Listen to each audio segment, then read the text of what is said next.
राज्यामध्ये मुसळधार पावसाला सुरुवात झाल्यानंतर पर्यटक स्थळी मोठ्या प्रमाणात गर्दी करताना दिसून येत आहे. आता मी नाशिकच्या सोमेश्वर धबधबा या ठिकाणी आहे. गंगापूर धरणातून संततधार पावसामुळे आता गंगापूर धरणातून मुसळधार पाण्याचा विसर्ग हा सोडण्यात आलेला आहे.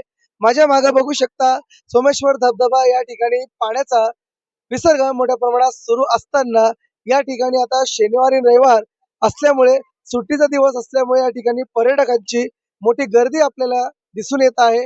खरं तर शनिवार रविवार असल्यामुळे पर्यटक या ठिकाणी येतात आणि मात्र या ठिकाणी पाण्याची पातळी वाढताना या ठिकाणी पर्यटकांकडून कुठंतरी आपल्याला हुल्लडबाजी दिसून येत आहे. आपण बघू शकतो की एकीकडे पाण्याची पातळी वाढलेली आहे. या ठिकाणी पर्यटक मोठ्या प्रमाणात दिसत आहे. लहान मुलं देखील खेळत आहे. नेमकं प्रशासनाकडून सतर्कता इशारा देखील देण्यात आला, मात्र पर्यटक या गोष्टीकडे गांभीर्य घेताना दिसून येत नाहीये. आपण बघू शकतो या ठिकाणी पाण्याची पातळी वाढलेली आहे. त्या ठिकाणी लोक नाल्याच्या म्हणजे पुलाच्या मधोमध लोक जात आहे. त्या ठिकाणी ते सेल्फी काढताय.